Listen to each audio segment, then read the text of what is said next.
क्यों नहीं तोड़ेंगे, बिल्कुल तोड़ेंगे। पागलपन का एक्टिंग कौन करता है, बिल्कुल तोड़ेंगे, मैं तोड़ने के लिए तैयार था। उनको ना ये आप देख लीजिए, अब आपको हम बता रहा है मैं क्यों नहीं तोड़ा है। मैं अपना सीढ़ी को तोड़ा है, मेरा अपना 5 गुमटी का जमीन को हमने वो ब्रिज जहाँ बना रहा है, निर्जुली जो ब्रिज बना रहा है, निर्जुली में 1986 में सिर्फ 2 ही दुकान था। मैं जो नेरिस में पढ़ रहा था, एक है तमे बागे का, नेक्स्ट मेरा दुकान था।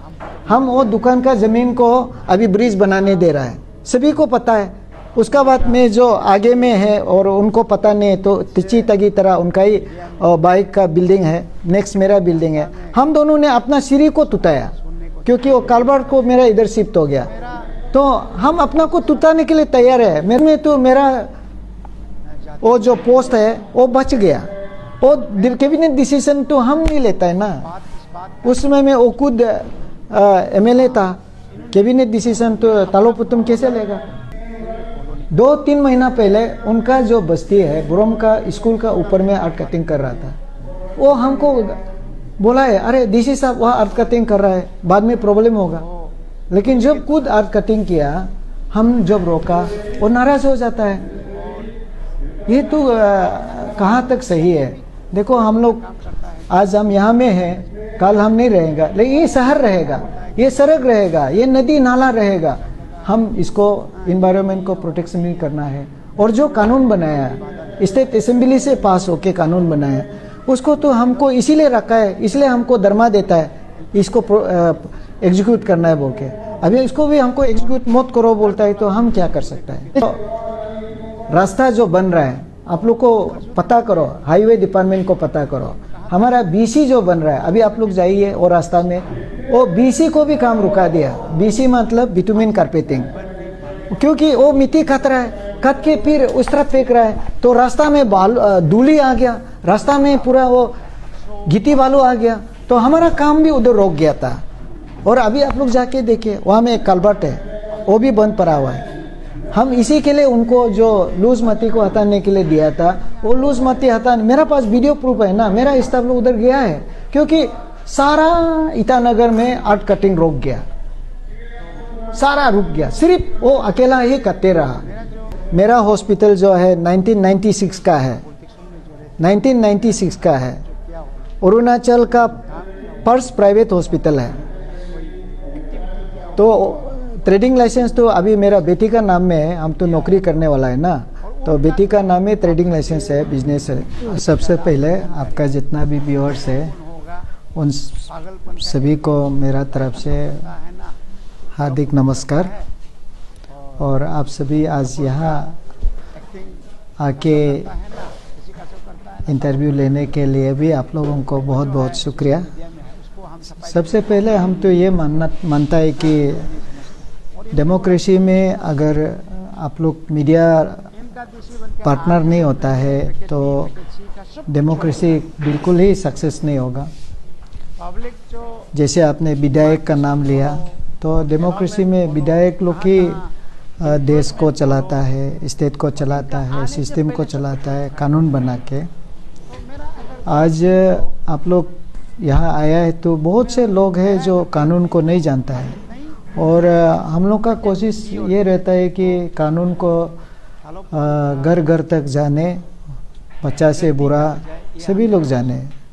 तो आज आप लोग यहाँ आके जो इंटरव्यू ले रहा है, जो सब्जेक्ट है, ये सब्जेक्ट जो है एक हमारा जो urban and country planning act 2007 का है, जो कि एक आज 2007 से लेके ये 10 तक तो 3 साल हो गया, फिर 10 साल 20 तक हो गया, तो 13 साल इधर ही हो गया, फिर 25 आ गया, तो ये है 17 ईयर्स 18 ईयर्स का जो ये कानून है, इसको लेके आज हमारा जो ईटानगर में काफ़ी चर्चा हो रहा है। अच्छा लगता है कि ये भी चर्चा होना चाहिए। तो इस कानून का अंदर में जो एक लोकल प्लानिंग अथॉरिटी का जिक्र किया गया था, तो वो लोकल प्लानिंग अथॉरिटी जो है असेंबली में पारित हुआ, और आज इस कंपोजिशन को आप लोगों को बताऊंगा। जो आगे आया है मैंने पेपर को दे दिया है, आप लोग इसको पेपर को बाद में भी हमसे ले जा सकता है। यहाँ में जो प्लानिंग अथॉरिटी है, आप लोग जैसे दिल्ली डेवलपमेंट अथॉरिटी होता है, गुवाहाटी डेवलपमेंट अथॉरिटी होता है, तो उस लाइन में ही हर शहर का इम्पोर्टेंट शहर में ये प्लानिंग अथॉरिटी काम करता है। तो ये प्लानिंग अथॉरिटी जो है तय करता है। इसका कमिटी जो हमारा ईटानगर का जो कंपोजिशन है, डिप्टी कमिश्नर ईटानगर वो चेयरमैन है, और उसके जो हमारा एमएलए ईटानगर, एमएलए दुईमुख भी यहाँ होता है। जितना जेडपीसी से लेके जिला परिषद मेंबर लोग सब होता है। और हमारा जो म्यूनिसिपल का जो चीफ एग्जीक्यूटिव ऑफिसर है, हमारा जो ट्रिम्स का हॉस्पिटल का जो हेड होता है, आरडी का है, एग्जीक्यूटिव इंजीनियर सारा डिपार्टमेंट का, और डीएफओ भी होता है, डीएलआरएसओ होता है, आईसीडीएस का डिप्टी डायरेक्टर होता है, और इस प्रकार से टाउन प्लानर जो है मेंबर सेक्रेटरी है जो मेरा सामने बैठा हुआ है। सबसे पहले ये चीज़ क्या है, ये एक मास्टर प्लान के ऊपर में बातचीत होता है। जब मास्टर प्लान बनता है, अप्रूव होता है, असेंबली में पारित होके उसका नोटिफिकेशन होता है, वो मास्टर प्लान को लेके स्टेक होल्डर्स सारा गली में, शहर, सारा जगह में जाके इसको ओपिनियन लेता है लोगों से। स्टेक होल्डर्स लोग से ओपिनियन लेके इसको पारित होता है। तो हमारा मास्टर प्लान में सारा चीज़ होता है कि रेसिडेंशियल एरिया कहाँ होगा, इंडस्ट्रियल एरिया कहाँ होगा, और ये कमर्शियल एरिया कहाँ होगा, और आपका जो इस एरिया का मुताबिक से तो वो अलॉटमेंट होगा, एलपीसी होगा, और उसी का मुताबिक से हमारा शहर जो है 30 इयर्स में कितने गाड़ी आएंगे, कितने पॉपुलेशन आएंगे, उसके लिए बिजली का क्या ज़रूरत है, पानी का क्या ज़रूरत है, रास्ता का क्या ज़रूरत है, रास्ता में किस प्रकार का गाड़ी जितना तादाद में आएगा उसका कैसे उसका प्लानिंग होना चाहिए, कौन से एरिया को हम ग्रीन बेल्ट में डिक्लेयर करना चाहिए, चाहे बाद में हमारा जो एनवायरनमेंट में पोल्यूशन ना हो। तो ये मास्टर प्लान भी अप्रूव हो चुका था। तो मास्टर प्लान अप्रूव हो चुका था, कमिटी कॉन्स्टिट्यूट होके पूरा ये था, लेकिन काम नहीं चल रहा था। तो जैसे मैं यहाँ आया तो हमने 3-4 बार मीटिंग बुलाया, ऑनरेबल एमएलएस दुईमुख को, ऑनरेबल ईटानगर मेयर सभी को बुलाया, लेकिन उन लोग टर्न अप नहीं हुआ। तो मीटिंग हम लोग कोशिश करते रहा, चलते रहा। तो अभी जो है एक ऐसे समय आ गया है कि हम जो ईटानगर का जो प्लानिंग अथॉरिटी है उनको यहाँ के जितने भी डेवलपमेंट है उनको रेगुलेट करना होता है, क्योंकि हम जैसे ही डेवलप इतना स्पीड, आप अभी कोई भी गूगल करके देखिए, जो शहर सबसे स्पीड से अगर डेवलप कर रहा है उनमें से एक ईटानगर है। एग्जाम्पल आप लोग को हम देगा, जैसे कि हेलीपैड में आप जाएगा, हेलीपैड में 4 साल पहले में पानी कहती था, आज का दिन में हेलीपैड में मल्टी स्टोरेज 60-70,000 आदमी उधर पॉपुलेशन आ गया, जबकि वह एक पानी कहती था। तो 400 बिल्डिंग उधर आ गया। तो 3-4 महीना में ही, साल में ही वो 400 बिल्डिंग आ गया। हम भी कुछ जाने से गायब हो जाता है। तो वहाँ जो हमारा पानी का रिक्वायरमेंट है, बिजली का रिक्वायरमेंट है, एक जो बिल्डिंग बायलॉ का मुताबिक से अभी आप कोई भी बिल्डिंग बनाता है उसका एक नॉर्म्स होता है, आपका स्ट्रक्चरल डिज़ाइन से लेके आर्किटेक्चरल डिज़ाइन से लेके, तो उसका जो पड़ोसी वाला बिल्डिंग है, पड़ोसी वाला जो लोग रहते हैं उनको किस प्रकार से वो जो बाथरूम का पानी जाके नाला बनेगा, और नाला जो है कौन से सड़क में ज्वाइन करके, सड़क से फिर कहाँ से जाएगा, हमारा जो सीवरेज सिस्टम जो है उसको कहाँ से लेके कहाँ लेके जाएगा।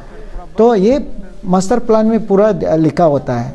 तो आज हम जो एक घर से दूसरा घर में वो खिड़की खुलने नहीं सकता है, हवा नहीं आ रहा है, लाइट नहीं आ रहा है, तो सफोकेशन होता है। तो जिसका कारण से हमारा बीमार भी होता है, हमारा हेल्थ अच्छा नहीं रहता है। तो सारा चीज़ ये मास्टर प्लान में होता है।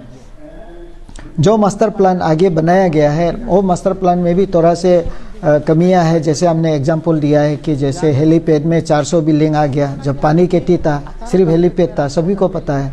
तो अभी हम वो मास्टर प्लान को लेके सीएम लेवल में डिस्कशन हुआ है। तो आज पॉपुलेशन इतना एब्रप्टली बढ़ गया है, तो अभी हमारा जो वाटर रिक्वायरमेंट है, इलेक्ट्रिसिटी रिक्वायरमेंट है, कल को हमारा जो बिजली का खंबा जाएगा उसके लिए कहाँ में होगा, वहाँ ड्रेन कहाँ से। तो ये जो चीज़ को लेके अभी हम लोग बहुत चिंता में होके हम लोग भी बहुत दिन से ये काम को कर रहा है। तो अभी आप लोग जो सवाल को लेके आया है वो है कि हमारा एक हाईवे है यूपिया तिनाली से लेके, ये जो सड़क जो है आपको सारा डिस्ट्रिक्ट में जाता है, मैक्सिमम डिस्ट्रिक्ट में जाता है।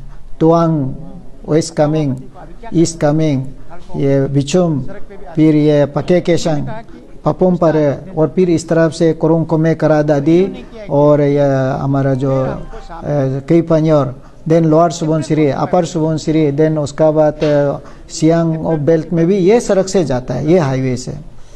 तो एक आर्ट कटिंग जो आपने जिसका नाम लिया है, हम क्योंकि नाम इसलिए नहीं लेना चाहूँगा, तो आप तो समझ गया किसका बारे में बात कर रहा है। He is none other than he adviser to the, इस कानून को जो रखवाला है nodal department, planning, town planning department, उनका एडवाइज़र है। तो हम जो है सरकारी जो गवर्नमेंट सर्वेंट है, हम लोग का काम है कि जो सरकारी जो कानून बनाया है उसको इम्प्लीमेंट करना है। तो आप लोग जो बाद में आया है, बाद में हमारा ले लीजिए, लास्ट पेज आप देख लीजिए। लास्ट पेज हमने जो दिया है ये जो गाइडलाइंस फॉर आर्ट कटिंग, ये ऐसे कागज़ नहीं है जो हमने बनाया, ऐसे नहीं है। ये जो सरकारी सिस्टम में असेंबली में पास होके जो बिल्डिंग का जो बायलॉ बनता है, वहाँ से जो 4.39 guidelines for the earth cutting, इसमें क्या बोलता है, इसमें permission in the allotted plot to carry out the development specific in permission granted for earth cutting subject to the following condition. तो कंडीशन 1 है कि the permission is valid up to 6 months only. A notice in writing shall be sent to the authority before commencement of the art cutting debris removal as per the permission granted.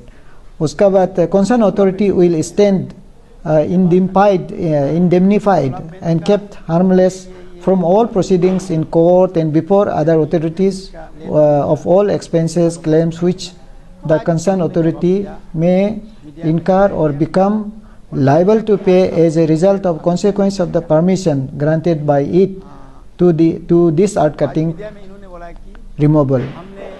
The vertical cutting of the in any case, the minimum clear setback of 2.5 meter from the building plot properly located in the upper terrace shall be maintained by the owner while initiating art cutting in the lower terrace. It is duty of the owner to ensure that the building located or upper or lower terrace of the left or right side of the plot is not affected due to the formation cutting on his plot. The owner shall be responsible to the compensation to the owner of the building plot upper lower, वो सब होता है कि आप cutting करने के बाद उसका जो भरपाई करना पड़ेगा, कॉम्पेंसेशन देना पड़ेगा अगर डैमेज हो गया तो। It is duty of the plot owner to clear dispose debris, side drain जो भी हो उसको क्लियर करना उसका ये होगा रेगुलर बेसिस में। The owner shall be responsible for any damage done to the underground water supply, pipeline या वाटर, ये हमारे एसटी पोल वगैरह जो भी इलेक्ट्रिक सामान है उसको उसका रिस्पॉन्सिबल अगर डैमेज हो जाते हैं। No earth cutting shall be done in and around electrical installation like transformer, substation, tower, जो भी हो उसका आसपास में आर्ट कटिंग नहीं होना है। It is duty of the owner to construct retaining wall, breast wall immediately, जो कंप्लीट जो उनका भी एक काम होता है उसको प्रोटेक्ट करना है। The permission granted will be void if auxiliary condition mentioned above and other conditions whatsoever imposed